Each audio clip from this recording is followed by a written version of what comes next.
जय हिंद दोस्तों। Let's study 41 में आप लोगों का स्वागत है। मैं हूं घनश्याम यादव।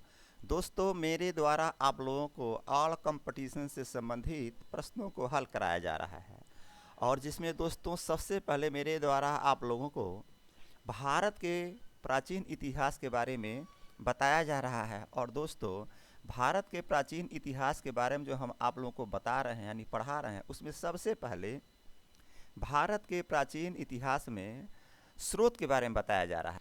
स्रोत में आज पुरातत्व संबंधित साक्ष्य के बारे में हम आप लोगों को बताएंगे। कल भी उसी के बारे में बताए थे, तो आज पुरातत्व संबंधित साक्ष्य से जो मिलने वाली जानकारी है, आज दूसरा दिन हो गया यानी दूसरा चैप्टर होगा। तो दोस्तों, सबसे पहले आज का जो चैप्टर हम प्रारंभ करें, इससे पहले कल हमने आपको जो पढ़ाया था, आइए उसके बारे में रिवीजन करते हैं, फिर आज के चैप्टर को पढ़ना प्रारंभ करते हैं। तो दोस्तों, कल का जो चैप्टर था पुरातत्व संबंधी साक्ष्य से मिलने वाली जानकारी, जो कि पहला चैप्टर था, आइए एक बार इसको रिवीजन करते हैं, फिर आज के चैप्टर पर हम लोग चलते हैं और उसका पढ़ाई करते हैं। तो सबसे पहले प्रश्न था कल का, भारतीय पुरातत्व का पितामह किसे कहा जाता है? भारतीय पुरातत्व का पितामह किसे कहा जाता है? इसका उत्तर बना था भारतीय पुरातत्व का पितामह सर एलेक्जेंडर कनिंघम को कहा जाता है। अगला प्रश्न बना था अभिलेखों के अध्ययन को क्या कहा जाता है? तो दोस्तों, हमने आपको बताया था अभिलेखों के अध्ययन को इपिग्राफी कहा जाता है। इपिग्राफी कहा जाता है। फिर अगला प्रश्न बना था अभिलेख कितने प्रकार के होते हैं? तो दोस्तों, हमने आपको बताया था अभिलेख 4 प्रकार के होते हैं। पहला शिलालेख, दूसरा स्तंभ लेख, तीसरा गुफा लेख, चौथा भित्ति लेख। फिर अगला प्रश्न बना था अभिलेख किसे कहते हैं? तो दोस्तों, चट्टानों के ऊपर लिखा हुआ लेख को अभिलेख कहते हैं। चट्टानों पर जो कुछ लिखा जाता है उसे अभिलेख कहते हैं। और अगला प्रश्न बना था स्तंभ लेख किसे कहते हैं? तो दोस्तों, स्तंभ लेख यानी स्तंभ पर जिस चीज़ को लिख दिया गया उसे स्तंभ लेख कहते हैं। फिर अगला प्रश्न बना था सबसे पुराना अभिलेख कौन सा है? तो हमने आपको बताया था सबसे पुराना अभिलेख बोगाचकोई अभिलेख है। सबसे पुराना अभिलेख बोगाचकोई अभिलेख है। फिर हमने आपको बताया था बोगाचकोई अभिलेख कहाँ से मिला और कितना पुराना था? तो दोस्तों, हमने आपको बताया था बोगाचकोई अभिलेख एशिया माइनर से मिला था और यह 1400 ईसा पूर्व यानी 1400 बीसी पुराना अभिलेख था। फिर अगला हमने प्रश्न आपको बताया था कि बोगाचकोई अभिलेख में किसका नाम आता है? तो इसका उत्तर हमने बताया था कि बोगाचकोई अभिलेख में वैदिक देवता मित्र, वरुण, इंद्र और नासत यानी अश्विनी कुमार का नाम आता है। फिर आगे हमने बताया था आपको प्रश्न कि एरण अभिलेख का संबंध किससे है? तो दोस्तों, हमने आपको बताया था एरण अभिलेख का संबंध भानुगुप्त से है। फिर अगला प्रश्न बना था सती प्रथा का पहला साक्ष्य कहाँ से मिलता है? तो दोस्तों, सती प्रथा का पहला साक्ष्य एरण अभिलेख से मिलता है। सती प्रथा का पहला साक्ष्य एरण अभिलेख से मिलता है। फिर अगला प्रश्न बना था हाथी गुम्फा अभिलेख किससे जुड़ा हुआ है? तो दोस्तों, मैंने आपको बताया था हाथी गुम्फा अभिलेख कलिंग राजा खारवेल से जुड़ा हुआ है। अगला प्रश्न बना था वह कौन सा अभिलेख है जिसमें पहली बार भारतवर्ष शब्द का प्रयोग किया गया? तो दोस्तों, हाथी गुम्फा अभिलेख में सर्वप्रथम भारतवर्ष शब्द का प्रयोग किया गया था, यानी पहली बार उल्लेख हाथी गुम्फा अभिलेख में भारतवर्ष शब्द का प्रयोग किया गया था। गरुड़ अभिलेख या वेशनगर अभिलेख का संबंध हेलियोडोरस से है। किससे? तो हेलियोडोरस से है। फिर अगला प्रश्न बना था भागवत धर्म की जानकारी कहाँ से मिलती है? तो दोस्तों, इसका उत्तर था भागवत धर्म की जानकारी हेलियोडोरस के गरुड़ स्तंभ से मिलती है। फिर अगला प्रश्न बना था कि भीतरी अभिलेख एवं जूनागढ़ अभिलेख का संबंध किससे है? तो दोस्तों, इसका उत्तर था भीतरी अभिलेख एवं जूनागढ़ अभिलेख का संबंध स्कंदगुप्त से है। किससे? स्कंदगुप्त से है। फिर अगला प्रश्न बना था प्रयाग अभिलेख का संबंध किससे है? तो दोस्तों, मैंने आपको बताया था प्रयाग अभिलेख का संबंध समुद्रगुप्त से है। अगला प्रश्न बना था सर्वप्रथम भारत पर होने वाले हुण आक्रमण की जानकारी किस लेख से मिलती है। तो दोस्तों इसका उत्तर बना था सर्वप्रथम भारत पर होने वाले हुण आक्रमण की जानकारी भीतरी स्तंभ लेख से मिलती है। अगला प्रश्न बना सिंधु घाटी सभ्यता के सिक्के को क्या कहते हैं। ध्यान देंगे, सिंधु घाटी सभ्यता के सिक्के को क्या कहते हैं। तो दोस्तों इसका उत्तर बना था सिंधु घाटी सभ्यता के सिक्के को टेराकोटा कहते हैं, जो कि मिट्टी के बने होते थे। सिंधु घाटी सभ्यता के सिक्के को टेराकोटा कहते हैं और जो मिट्टी के बने हुए होते थे। फिर अगला प्रश्न बना था शीशे के सिक्के किस काल में मिले थे। तो दोस्तों इसका उत्तर था शीशे के सिक्के सातवाहन काल में मिले थे। और दोस्तों अगला और लास्ट प्रश्न था कल का सोने के सिक्के किस काल के थे। तो दोस्तों सोने के सिक्के यूनानियों के काल के थे। तो दोस्तों कल हमने जो आप लोगों को बताया था चैप्टर, उसके बारे में पढ़ाया था, रिवीजिंग हो गया। और दोस्तों आइए अब हम आज के चैप्टर को पढ़ना प्रारंभ करते हैं। तो दोस्तों आज का चैप्टर है पुरातत्व संबंधी साक्ष्य से मिलने वाली जानकारी, भाग 2 कह सकते हैं आप इसको, क्योंकि इससे पहले हमने आपको पुरातत्व संबंधी साक्ष्य जो जानकारी थी कल हमने पढ़ाया और आज दूसरा चैप्टर है। और ये भी बता दूं कि ये आपका लास्ट चैप्टर होगा। पुरातत्व संबंधी साक्ष्य की जो मिलने वाली जानकारी है केवल इसका 2 ही भाग है, जो कि कल हमने एक बता दिया था, उसके बारे में पढ़ा दिया था, जिसका रिवीजिंग अभी हमने आपको कराया। और आज ये दूसरा चैप्टर है जो कि लास्ट ही चैप्टर होगा। ध्यान से पढ़ेंगे क्योंकि 2 ही चैप्टर है, इसी में से प्रश्न पूछते हैं। मोस्टली प्रश्न इसी में से आएंगे, बहुत अधिक प्रश्न इसमें से नहीं पूछे जाते हैं। तो आइए दोस्तों आज का क्लास प्रारंभ करते हैं। और आज के क्लास में सबसे पहले प्रश्न बना शुद्ध सोना किस काल में था। कल हमने बताया था शुद्ध सोना के बारे में 2-3 क्वेश्चन, और आज प्रश्न बन रहा है सबसे पहला कि शुद्ध सोना किस काल में था। तो दोस्तों इसका उत्तर देंगे शुद्ध सोना कुषाण काल में था। शुद्ध सोना किस काल में था। तो दोस्तों शुद्ध सोना कुषाण काल में था। पहला ही प्रश्न बना शुद्ध सोना किस काल में था। तो दोस्तों आप उत्तर देंगे शुद्ध सोना कुषाण काल में था। अगला प्रश्न बना प्राचीन सिक्के को क्या कहा जाता है। प्राचीन सिक्के को ध्यान देंगे, प्राचीन बहुत पुराना सिक्का, प्राचीन सिक्के को क्या कहते हैं। तो दोस्तों प्राचीन सिक्के को आहत या पंचमार्क सिक्के कहते हैं। प्राचीन सिक्के को क्या कहते हैं। उत्तर बनेगा प्राचीन सिक्के को आहत या पंचमार्क सिक्का कहते हैं। अब दोस्तों ये आहत सिक्का या पंचमार्क सिक्का क्या होता है, थोड़ा सा समझिए इसके बारे में। दोस्तों आपको बताऊं कि अगर कोई मेटल है उसको चपटा कर देते हैं और चपटा करके उस पर कोई मोहर लगा देते हैं, सीधी सी बात, बहुत इसमें कोई काम करने की बात नहीं है। एक मेटल जिसे थोड़ा सा पीट कर चपटा कर देते हैं और उस पर एक मोहर लगा देते हैं, उसी को पंचमार्क सिक्का कहते हैं। जैसे जब राजा हुआ करते थे तो क्या करते थे कि अपने किसी मेटल पर राजा क्या करते थे, मेटल मान लीजिए कोई गोल होता था, चाहे किसी भी आकार का कोई मेटल होता था, और उसको मार करके चपटा करके थोड़ा सा प्लेन कर दिया जाता था और एक आकार दे दिया जाता था गोलाकार, और उस पर एक मोहर लगा दिया जाता था किसी भी प्रकार का। चूँकि राजा की बात है, वो अपना फ़ोटो लगा दे, अपना पिक लगा दे, या अपने महारानी का लगा दे, क्या अपने देश से यानी राज्य से संबंधित किसी भी प्रकार का पिक लगा दे, यानी कि उस पर मोहर लगा देता था, तो उसी को पंचमार्क सिक्का कहा जाता था। तो दोस्तों आइए पंचमार्क सिक्के को थोड़ा फिगर से आपको समझाते हैं, पिक्चर दिखा के समझाते हैं कि पंचमार्क सिक्के कैसे होते थे। तो आइए इस पिक्चर को देखिए।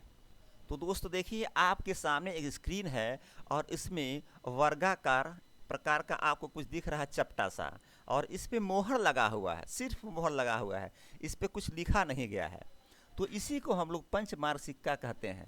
यानी राजा हुआ करते थे, किसी मेटल को लेते थे और उसको चपटा कर देते थे, वर्गाकार भी होता था और दोस्तों गोलाकार भी होता था, और इस पर किसी मोहर को लगा देते थे। वो मोहर किसी भी प्रकार का होता था, राजा की बात है, कोई भी मोहर लगा सकता था, अपना मोहर लगा दे, अपने पिक का मोहर लगा दे, महारानी का या राज से संबंधित कोई भी मोहर लगा देता था। तो दोस्तों इसी को पंचमार्क सिक्का कहा जाता है, जो आपके स्क्रीन पर अभी दिखाई दे रहा है। कि दोस्तों अब प्रश्न आएगा प्राचीन सिक्के को क्या कहा जाता है, तो आप उत्तर दे सकते हैं कि प्राचीन सिक्के को पंचमार्क सिक्का या आहत सिक्का कहा जाता है। प्राचीन सिक्के को आहत सिक्का या पंचमार्क सिक्का कहा जाता है। फिर अगला प्रश्न आया, सर्वप्रथम सिक्कों पर लेख लिखने का काम किस शासक ने किया। सर्वप्रथम सिक्कों पर लेख लिखने का काम किस शासक ने किया, तो दोस्तों उत्तर देंगे सर्वप्रथम सिक्कों पर लेख लिखने का काम यवन शासकों के द्वारा किया गया। किस शासकों द्वारा? यवन शासकों के द्वारा किया गया। तो दोस्तों प्रश्न आएगा कि सर्वप्रथम सिक्कों पर लेख लिखने का काम किस शासकों ने किया। आप उत्तर देंगे सर्वप्रथम सिक्कों पर लेख लिखने का काम यवन शासकों के द्वारा किया गया। अब समझिए, सबसे पहले कौन सा सिक्का आया? सबसे पहले आया आहत या पंचमार्क सिक्का।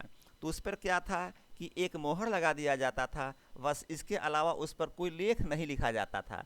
कहते हैं परिवर्तन संसार का नियम है। तो पहले पंचमार्क सिक्के चले, तो एक समय ऐसा भी तो आएगा कि उस पर कुछ लिखा जाएगा। तो प्रश्न यहाँ पर यही बन रहा है कि सर्वप्रथम सिक्कों पर लेख लिखने का काम किसने किया। तो दोस्तों सर्वप्रथम सिक्कों पर लेख लिखने का काम यवन शासकों ने किया था। इसका उत्तर ये हो गया। फिर अगला प्रश्न आया कि अशुद्ध सोना, सर्वाधिक सोना, चांदी का सिक्का, मयूर शैली का सिक्का और कौड़ियों का प्रयोग किस काल में किया जाता था।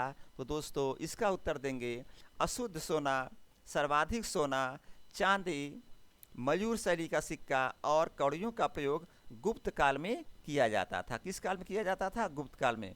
प्रश्न बन रहा है अशुद्ध सोना, सर्वाधिक सोना, चांदी का सिक्का, मयूर शैली का सिक्का और कौड़ियों का प्रयोग किस काल में किया जाता है। तो दोस्तों लिखेंगे अशुद्ध सोना सबसे अधिक प्रयोग गुप्त काल में किया गया, सर्वाधिक सोना का सबसे अधिक प्रयोग गुप्त काल में किया जाता था, चांदी का सिक्का का सबसे अधिक प्रयोग गुप्त काल में किया जाता था, मयूर शैली के सिक्का का प्रयोग सबसे अधिक गुप्त काल में किया जाता था और दोस्तों कौड़ियों का प्रयोग गुप्त काल में किया जाता था।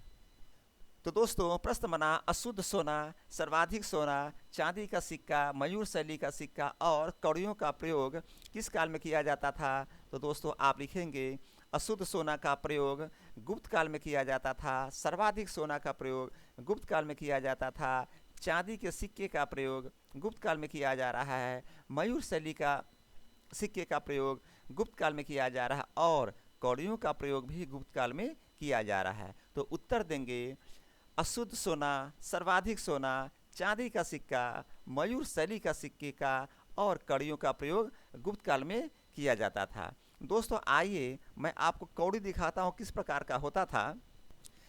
देखिए दोस्तों ये कौड़ी है, आपको बताऊँ बहुत ही सुंदर दिखाई देता है। इसका आकार देखिए कितना सुंदर है, इसी बोलते हैं कौड़ी। और आपको बताऊं एक टाइम था आज से 25-30 साल पहले, जब हम लोग कह सकते हैं बहुत छोटे थे, तो गांव में क्या होता था कि एक आदमी बसहा बैल लेकर आता था। बसहा बैल उसे कहते थे जिसके 4 पाँव होते हैं और कंधों से एक पैर और निकला हुआ था। उस जो कंधा होता था पुट्ठा, वहाँ से एक पैर और निकला होता था। तो वो क्या करता था, एक चटाई बना करके चटाई पर इस कौड़ियों को गूंथ देता था बहुत ही अच्छे मतलब तरीके से, और चटाई को बसहा बैल के ऊपर रख देता था और घंटी लगा देता था सुंदर, यानी वो बसहा बैल को बहुत सजा दिया करता था। आज के टाइम भी कहीं कहीं देखने को मिलता है।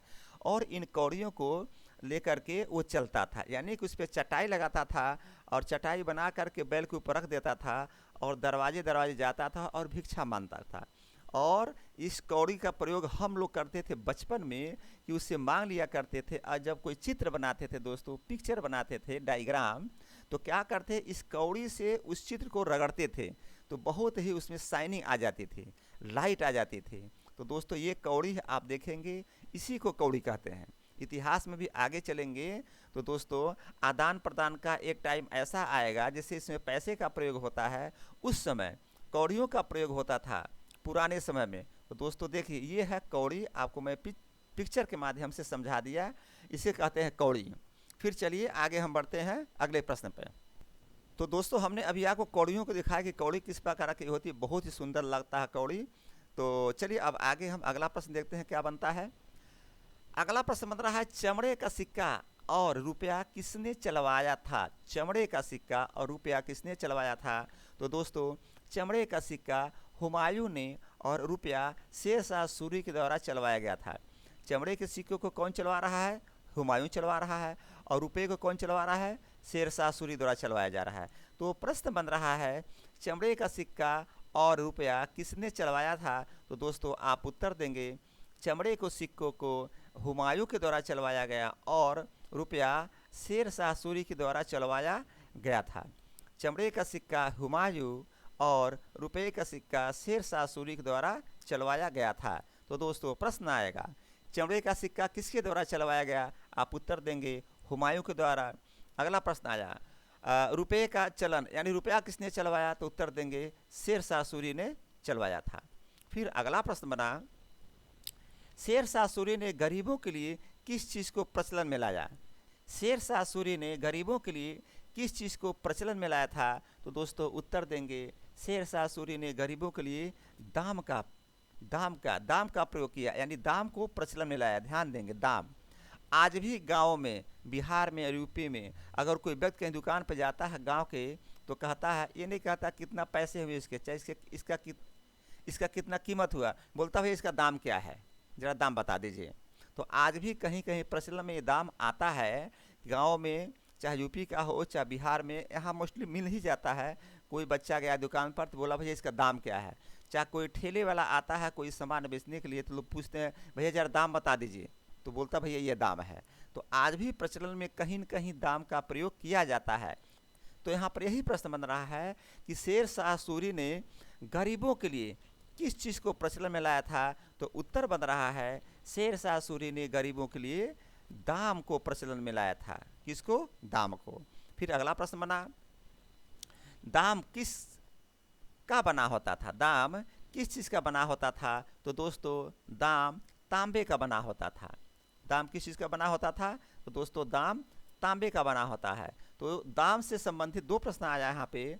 शेर शाह सूरी ने गरीबों के लिए किस चीज़ का प्रचलन में लाया, यानी किस चीज़ को प्रचलन में लाया? उत्तर देंगे शेर शाह सूरी ने गरीबों के लिए दाम को प्रचलन में लाया। और दाम किस चीज़ से बना होता था? तो दोस्तों उत्तर लेंगे दाम तांबे का बना होता था, यानी तांबा का बना होता था। अगला प्रश्न आया रुपया किसका बना होता था? रुपया किसका बना होता था? उत्तर देंगे चांदी का। देखिए यहाँ पर ही दो प्रश्न बन रहा है। पहले प्रश्न आया कि रुपया किसके द्वारा चलवाया गया था? उत्तर बना था रुपया शेर शाह सूरी के द्वारा चलवाया गया था। यहाँ देखेंगे शेर शाह सूरी के द्वारा चलवाया गया था। चमड़ा किसने चलवाया? हुमायूं चलवाया। रुपया किसने चलवाया? शेर शाह सूरी ने चलवाया। तो इसी से संबंधित प्रश्न बन गया कि रुपया किस चीज़ का बना होता है, यानी किसका बना होता है? तो दोस्तों उत्तर देंगे रुपया चांदी का बना होता था। प्रश्न आया रुपया किसका बना होता है? तो दोस्तों उत्तर देंगे रुपया चांदी का बना होता है। दोस्तों बार बार रिविजन करेंगे, मैं बार बार रिविजन इसलिए करता हूँ कि आप लोगों को यहीं पर याद हो जाए। बार बार रिविजन इसलिए करता हूँ कि यहीं पर आपको याद हो जाए, फिर दोबारा याद करने की आवश्यकता ना पड़े, केवल रिविजन करने की आवश्यकता पड़े। तो दोस्तों रुपया किसने चलवाया? शेर शाह सूरी ने चलवाया। रुपया किस चीज़ का बना होता था? तो दोस्तों रुपया चांदी का बना होता था। फिर अगला प्रश्न आया असरफी किस चीज़ का बनता था? असरफी का भी आप लोग नाम सुने होंगे। असरफी किस चीज़ का बनता था? तो दोस्तों असरफी सोने का बना होता था। असरफी किस चीज़ का बनता था? असरफी सोने का बनता था। असरफी किस चीज़ से बनता था? असरफी सोने से बनता था। तो दोस्तों देखिए दाम किस चीज़ से बना? तांबे से बना। रुपया किस चीज़ से बना? चांदी से बना। असरफी किस चीज़ से बना? सोने से बना। तीन चीज़ क्लियर हो गया। दाम तांबे से बना होता था, रुपया चांदी से बना होता था और असरफी सोने से बना होता था। चलिए अगले प्रश्न पर आते हैं। अगला प्रश्न बना समुद्रगुप्त का संगीत प्रेमी होने का क्या प्रमाण मिलता है? समुद्रगुप्त संगीत प्रेमी था, कैसे प्रमाण मिलता है? उसका प्रमाण क्या है कि दोस्तों समुद्रगुप्त संगीत प्रेमी था। तो इसका उत्तर बनेगा समुद्रगुप्त का संगीत प्रेमी होने का प्रमाण बीड़ा बजाते हुए मुद्रा वाली सिक्कों से मिलता है। एक मुद्रा मिला जिस पे समुद्रगुप्त का पिक्चर था, यानी उसका फोटो था, और उसमें वो क्या कर रहा है? बीड़ा बजा रहा है। क्या कर रहा है समुद्रगुप्त? बीड़ा बजा रहा है। इससे पता चला कि समुद्रगुप्त बीड़ा वादक था या यह कह सकते हैं उसका प्रेमी था। तो प्रश्न बन रहा है समुद्रगुप्त का संगीत प्रेमी होने का क्या प्रमाण मिलता है? तो दोस्तों उत्तर देंगे समुद्रगुप्त का संगीत प्रेमी का प्रमाण यानी संगीत प्रेमी होने का प्रमाण बीड़ा बजाते हुई मुद्रा वाली सिक्कों से मिलता है, यानी उससे प्रमाणित होता है कि समुद्रगुप्त संगीत प्रेमी था। आइए आपको पिक्चर के माध्यम से दिखाते हैं। ये देखिए यहाँ पर पिक्चर है, एक समुद्रगुप्त का ये क्वाइंस है और इस पर आप ध्यान से देखेंगे तो समुद्रगुप्त बीड़ा लिए बैठा है। देखिए तो यहाँ से इससे प्रमाणित होता है कि समुद्रगुप्त संगीत प्रेमी था। तो दोस्तों यही प्रश्न बना समुद्रगुप्त का संगीत प्रेमी होने का क्या प्रमाण मिलता है? उत्तर देंगे समुद्रगुप्त का संगीत प्रेमी होने का प्रमाण बीड़ा बजाती मुद्रा वाली सिक्कों से मिलता है। अगला प्रश्न बना जूनागढ़ अभिलेख किस शासक से संबंधित है? तो दोस्तों उत्तर देंगे जूनागढ़ अभिलेख रुद्रदामन नामक शासक से संबंधित है। जूनागढ़ अभिलेख, अभिलेख के बारे में मैंने आपको बता दिया था कि अभिलेख क्या चीज़ होता है, तो कोई ज़रूरत नहीं बताने का, आप समझ जाएंगे। और यहाँ प्रश्न बन रहा है कि जूनागढ़ अभिलेख किस शासक से संबंधित है? तो दोस्तों उत्तर देंगे जूनागढ़ अभिलेख रुद्रदामन नामक शासक से संबंधित है। ये देखिए क हो गया दोस्तों, इसको करेक्ट कर लेंगे, इसको सही कर लेंगे। अगला प्रश्न बना नासिक अभिलेख किस शासक से संबंधित है? प्रश्न बन रहा है कि नासिक अभिलेख किस शासक से संबंधित है? उत्तर देंगे नासिक अभिलेख गौतमी वलश्री शासक से संबंधित है। नासिक अभिलेख गौतमी वलश्री शासक से संबंधित है। जूनागढ़ अभिलेख रुद्रदामन से संबंधित है।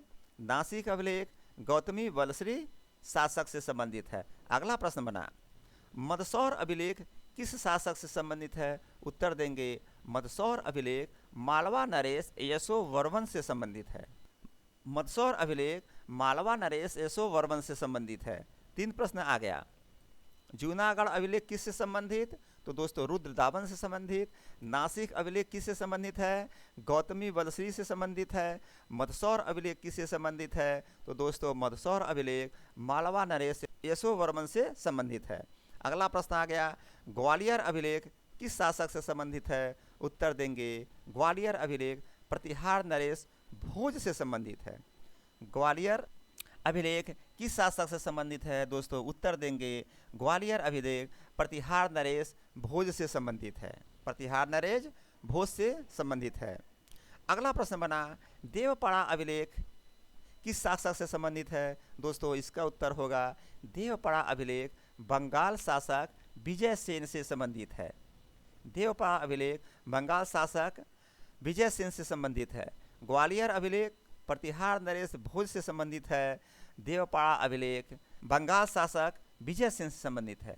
देवपाड़ा अभिलेख बंगाल शासक विजय सेन से संबंधित है। ग्वालियर अभिलेख प्रतिहार नरेश भोज से संबंधित है। तो दोस्तों इस प्रकार से आपको ये जो प्रश्न बन रहा है एक साथ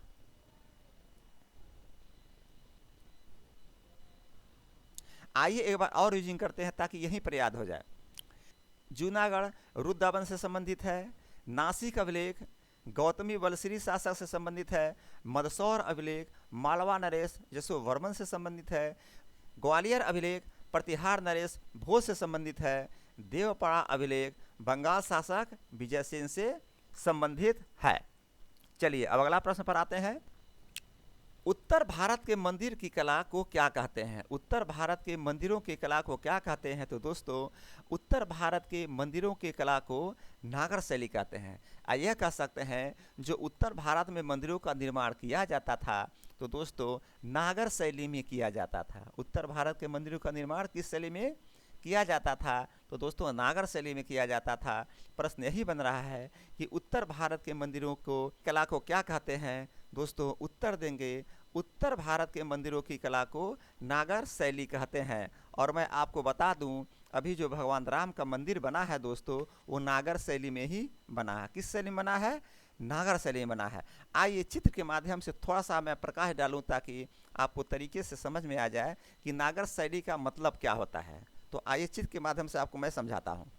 तो दोस्तों देखिए एक छोटा सा चित्र है, मैंने उठाया है इसको नेट से।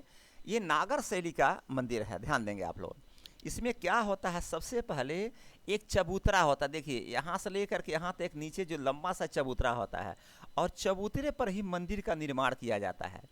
चबूतरे पर ही मंदिर का निर्माण किया जाता है। और देखिए उसके ऊपर जब आप चढ़ेंगे तो मंडप लिखा हुआ है, मंडप। ये 3 प्रकार के मंडप है, छोटे छोटे। जब भक्तगण आते हैं तो चबूतरे पर आते हैं, यहाँ नीचे अपना जो भी है चप्पल जूता निकाल देते हैं और आगे बढ़ते हैं, मंडप में आते हैं, बैठते हैं, लाइन लगाते हैं। और उसके बाद आपको गर्भगृह में जाना पड़ता है, जहाँ पर मेन गर्भगृह होता है। यहाँ देखिए लिखा हुआ गर्भगृह है। और गर्भगृह के ऊपर एक शिखर बना होता है, नीचे चौड़ा होता है, ऊपर धीरे धीरे पतला होते चला जाता है, जिसे शिखर बोलते हैं। और शिखर के ऊपर आमलक बना होता है, गोल सा। आप देखेंगे गोल सा होता है, जो उसको आमलक कहते हैं। यानी कि नागर शैली में सबसे नीचे चबूतरा होता है, और चबूतरे पर ही दोस्तों मंदिर का निर्माण होता है। पूरे मंदिर का निर्माण चबूतरे पर होता है। आप ऊपर चढ़ेंगे, मंडप मिलेगा, ऊपर चढ़ेंगे, मंडप मिलेगा, वहाँ पर भक्तगण इकट्ठा होते हैं। फिर आगे बढ़ते हैं गर्भगृह में। ध्यान देंगे यहाँ गर्भगृह है। ये जो शिखर बना हुआ है उसके नीचे गर्भगृह होता है, जहाँ पर भगवान की मूर्ति का स्थापना किया जाता है गर्भगृह के अंदर। और ऊपर शिखर बना होता है, शिखर नीचे चौड़ा होता है। जैसे जैसे ऊपर चलते चले जाएंगे पतला होता चला जाएगा, और शिखर के ऊपर जा कर के आमलक बना होता है। तो दोस्तों इस प्रकार का नागर शैली का मंदिर बना होता है। आइए एक चित्र जो भगवान राम का अभी बना है अयोध्या में, उसको दिखाते हैं। तो दोस्तों देखिए ये है अभी का जो बना है भगवान राम का मंदिर नागर शैली में, किस तरह से बना है। नीचे चबूतरा, फिर मंडप, सबसे पीछे क्या नाम शिखर है, उसके नीचे मंडप गर्भगृह है, और उसके सबसे ऊपर आमलक है। कितना सुंदर मंदिर बना है। छोटा चित्र, लेकिन ध्यान से देखेंगे तो आपको पता चल जाएगा ये है नागर शैली का मंदिर। तो दोस्तों आप लोग समझ गए होंगे कि नागर शैली का मंदिर किस तरह से बनता है और इसे क्या कहते हैं। चलिए अगले प्रश्न पर चलते हैं। तो दोस्तों प्रश्न बना था उत्तर भारत के मंदिर की कला को क्या कहते हैं। तो मैंने आपको बताया था उत्तर भारत के मंदिर की कला को नागर शैली कहते हैं, और मैंने उदाहरण देकर भी आप लोगों को बता दिया। मुझे उम्मीद है कि अब आप लोग इस प्रश्न को कभी नहीं भूलेंगे। फिर अगला प्रश्न बन रहा है दक्षिण भारत के मंदिर की कला को क्या कहते हैं। दक्षिण भारत के मंदिर की कला को क्या कहते हैं।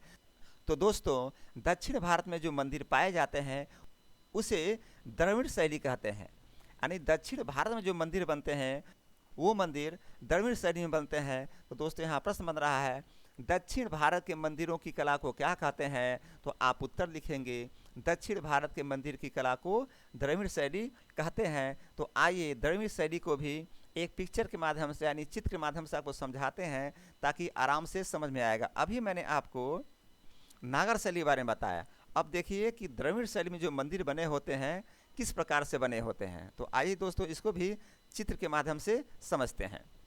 देखिए दोस्तों ये है उत्तर भारत और दक्षिण भारत दोनों जगह मिला है। ऐसे खास करके दक्षिण भारत में जो देख रहे हैं सबसे ऊंची कितना भव्य मंदिर है ये, और कैसे बना है इसको भी देखेंगे आप। इसमें छोटी छोटी आकृतियां हैं जो देवी देवताओं का आकृति है, और ऊपर जाकर के गुंबज नहीं बना है, चौड़ा है। और उस पर किस तरह से आकृति बनाई गई है आप ध्यान देंगे। आपको नीचे से ऊपर गया है, कितना भव्य मंदिर है और किस तरह से बनाया गया है। इसमें मंडप नहीं दिखाई देगा आपको, ध्यान देंगे। एक मंदिर ऐसा बना है, बहुत बड़ा मंदिर, बहुत विशाल मंदिर, नीचे चौड़ा है, ऊपर जाके थोड़ा सा पतला हुआ है। और कितनी सुंदर आकृति इस दक्षिण भारत के मंदिर का है, और उत्तर भारत में भी पाया गया है। लेकिन सबसे अधिक इस प्रकार के मंदिर द्रविड़ शैली में दक्षिण भारत में ही पाए जाते हैं। सबसे अधिक मंदिर दक्षिण भारत में पाए जाते हैं। तो दोस्तों आप इस चित्र माध्यम से देखिए कि किस प्रकार का मंदिर होता है द्रविड़ शैली का। ये चित्र है, एक दक्षिण भारत का है, एक उत्तर भारत का। लेकिन ध्यान देंगे दक्षिण भारत में ही इस शैली का सबसे अधिक प्रचलन है। उत्तर भारत में बन गया अलग मैटर है। ऐसा नहीं है कि मंदिर तो कहीं भी बनाया जा सकता है, लेकिन सबसे अधिक दक्षिण भारत में ही पाया जाता है द्रविड़ शैली का मंदिर। तो देखें आप लोग किस प्रकार के मंदिर है, कितना सुंदर, कितना भव्य। तो चलिए दोस्तों अब अगले हम प्रश्न पर चलते हैं। तो दोस्तों हमने आपको बताया कि उत्तर भारत के मंदिर की कला को क्या कहते हैं। तो इसका उत्तर था उत्तर भारत के मंदिरों की कला को नागर शैली कहते हैं। फिर हमने बताया कि दक्षिण भारत के मंदिर की कला को क्या कहते हैं, तो दोस्तों इसका उत्तर था दक्षिण भारत के मंदिर की कला को द्रविड़ शैली कहते हैं। फिर अगला प्रश्न आ रहा है, पंचायत शैली किसे कहते हैं? जब एक हिंदू मंदिर पंचायत शैली तब कहलाता है जब मुख्य मंदिर 4 सहायक मंदिरों से घिरा हो। ध्यान देंगे, ऐसे मंदिर का निर्माण किया जाता है कि एक मुख्य मंदिर होता है और उसके चारों तरफ 4 सहायक मंदिर बने होते हैं, यानी उसके चारों तरफ मंदिर बना होता है। कितने? 4। और बीच में कौन सा मंदिर होता है? एक मुख्य मंदिर होता है। इस प्रकार के मंदिर को पंचायतम मंदिर कहते हैं। पंचायतम शैली किसे कहते हैं या मंदिर किसे कहते हैं? उत्तर देंगे, जब एक हिंदू मंदिर तब पंचायतम शैली कहलाता है जब मुख्य मंदिर 4 सहायक मंदिरों से घिरा होता है।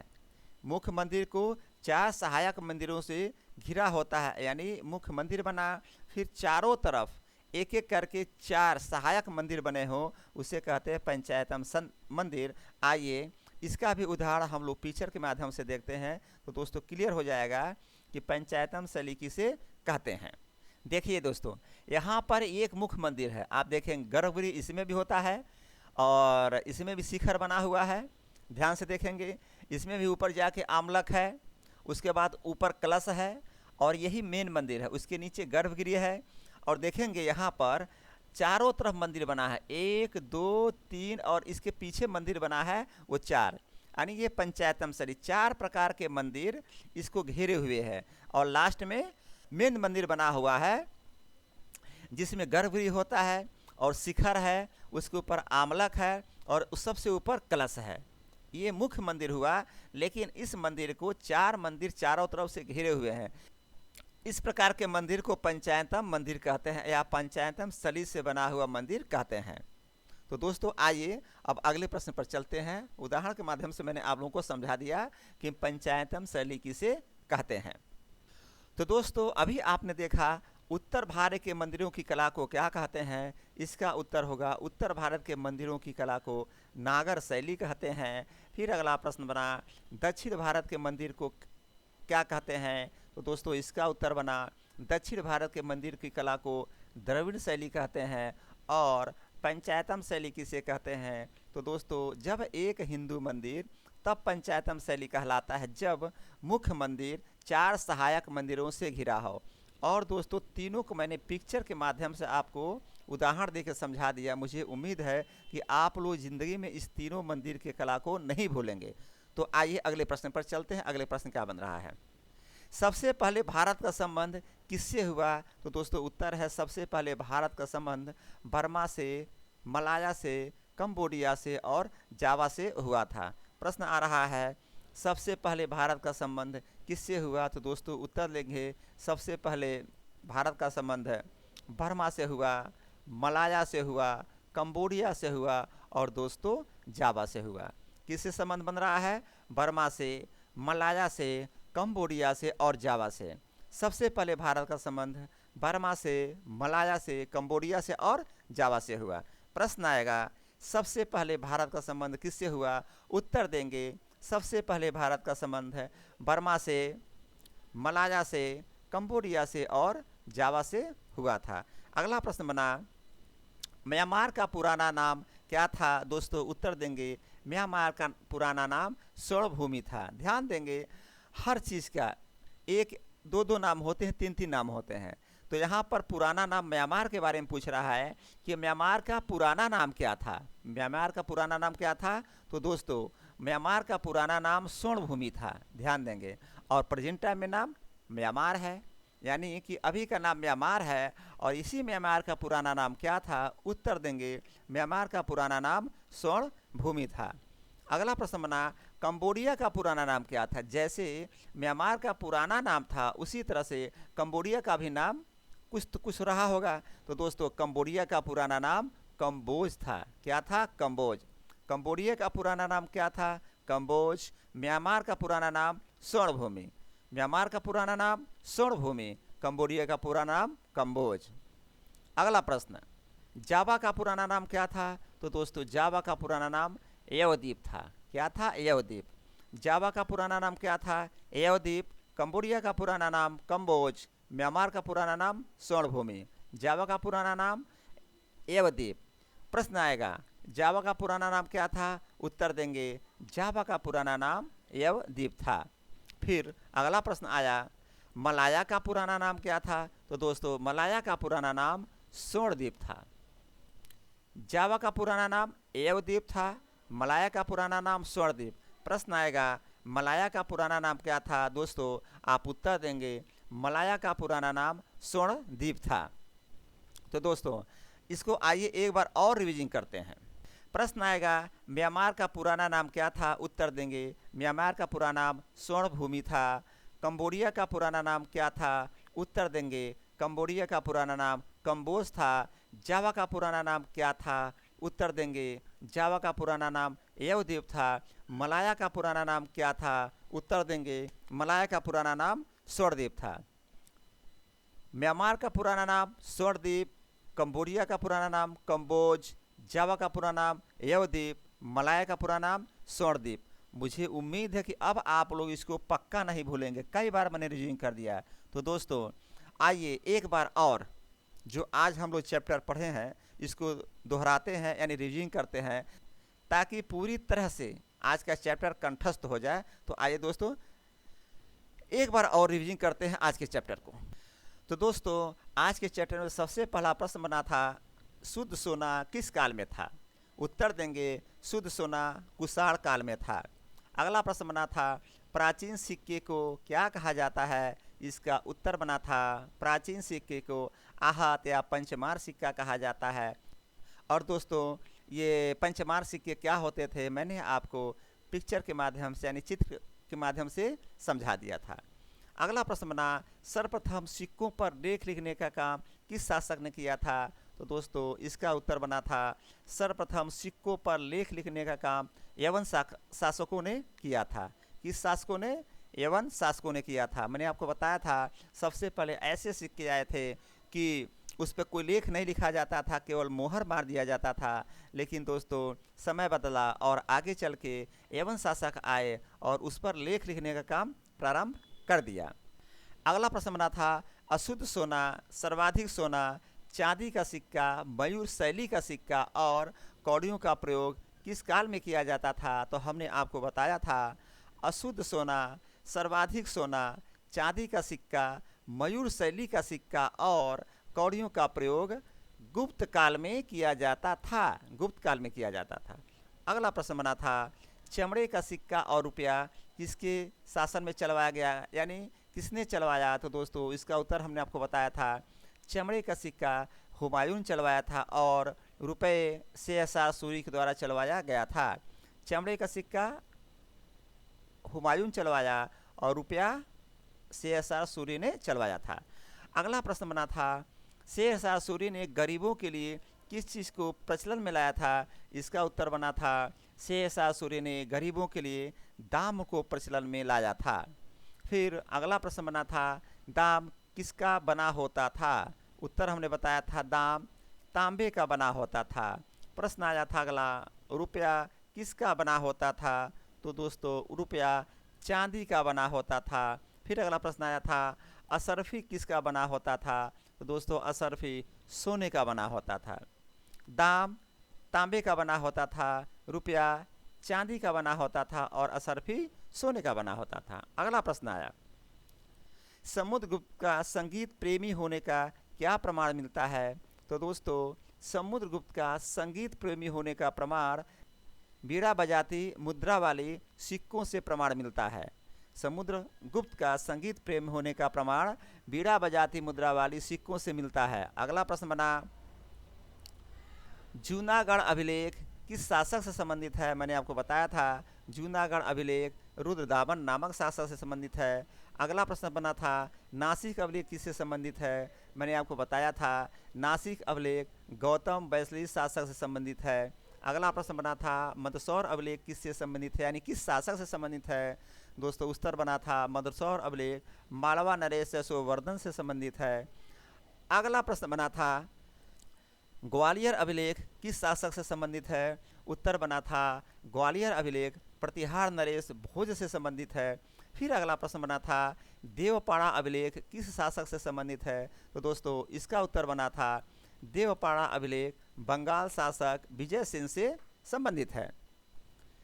फिर अगला प्रश्न बना था उत्तर भारत के मंदिरों की कला को क्या कहते हैं? तो दोस्तों उत्तर भारत के मंदिरों की कला को नागर शैली कहते हैं। फिर अगला प्रश्न बना था दक्षिण भारत के मंदिरों की कला को क्या कहते हैं? मैंने आपको उत्तर बताया था कि दक्षिण भारत के मंदिरों की कला को द्रविड़ शैली कहते हैं। और अगला प्रश्न बना था पंचायत शैली किसे कहते हैं? तो दोस्तों पंचायतम शैली किसे कहते हैं? इसका उत्तर बना था जब एक हिंदू मंदिर तब पंचायतम शैली कहलाता है जब मुख्य मंदिर 4 सहायक मंदिरों से घिरा हुआ था। और दोस्तों नागर शैली, द्रविड़ शैली और पंचायतम शैली का पिक्चर देखा कर यानी चित्र दिखा करके मैंने आपको समझाया। मुझे उम्मीद है आप इस क्वेश्चन को कभी नहीं भूलेंगे फ्यूचर में। तो आगे अगला प्रश्न बना सबसे पहले भारत का संबंध किससे हुआ? इसका उत्तर बना था सबसे पहले भारत का संबंध बर्मा से, मलाया से, कंबोडिया से और जावा से हुआ था। अगला प्रश्न बना था म्यांमार का पुराना नाम क्या था? उत्तर था म्यांमार का पुराना नाम स्वर्णभूमि था। अगला प्रश्न बना था कंबोडिया का पुराना नाम क्या था? दोस्तों इसका उत्तर बना था कंबोडिया का पुराना नाम कंबोज था। अगला प्रश्न बना जावा का पुराना नाम क्या था? दोस्तों इसका उत्तर बना था जावा का पुराना नाम यवद्वीप था। और अगला और अंतिम प्रश्न बना था मलाया का पुराना नाम क्या था? तो दोस्तों मलाया का पुराना नाम स्वर्णद्वीप था। तो दोस्तों आज का चैप्टर यहीं पर समाप्त होता है। और एक चीज़ और बताऊं, जो पुरातत्व संबंधित शास्त्र के बारे में हम लोग पढ़ रहे हैं इसका 2 चैप्टर बना। कल हमने पढ़ा दिया था इसी के बारे में और आज भी बताया पुरातत्व संबंधित शास्त्र के बारे में। और पुरातत्व संबंधित शास्त्र का जो चैप्टर है आज ही समाप्त होता है। और दोस्तों फिर कहूँगा पढ़िए, ध्यान से पढ़िए, कोई टेंशन नहीं लेने का, केवल पढ़ने का दोस्तों, केवल पढ़ने का, ठीक है। फ्यूचर में क्या होगा कोई नहीं जानता है। और कहूँगा फिर रिविजिंग पक्का करिएगा, नहीं तो भूल जाएगा, पढ़ने से कोई फ़ायदा नहीं।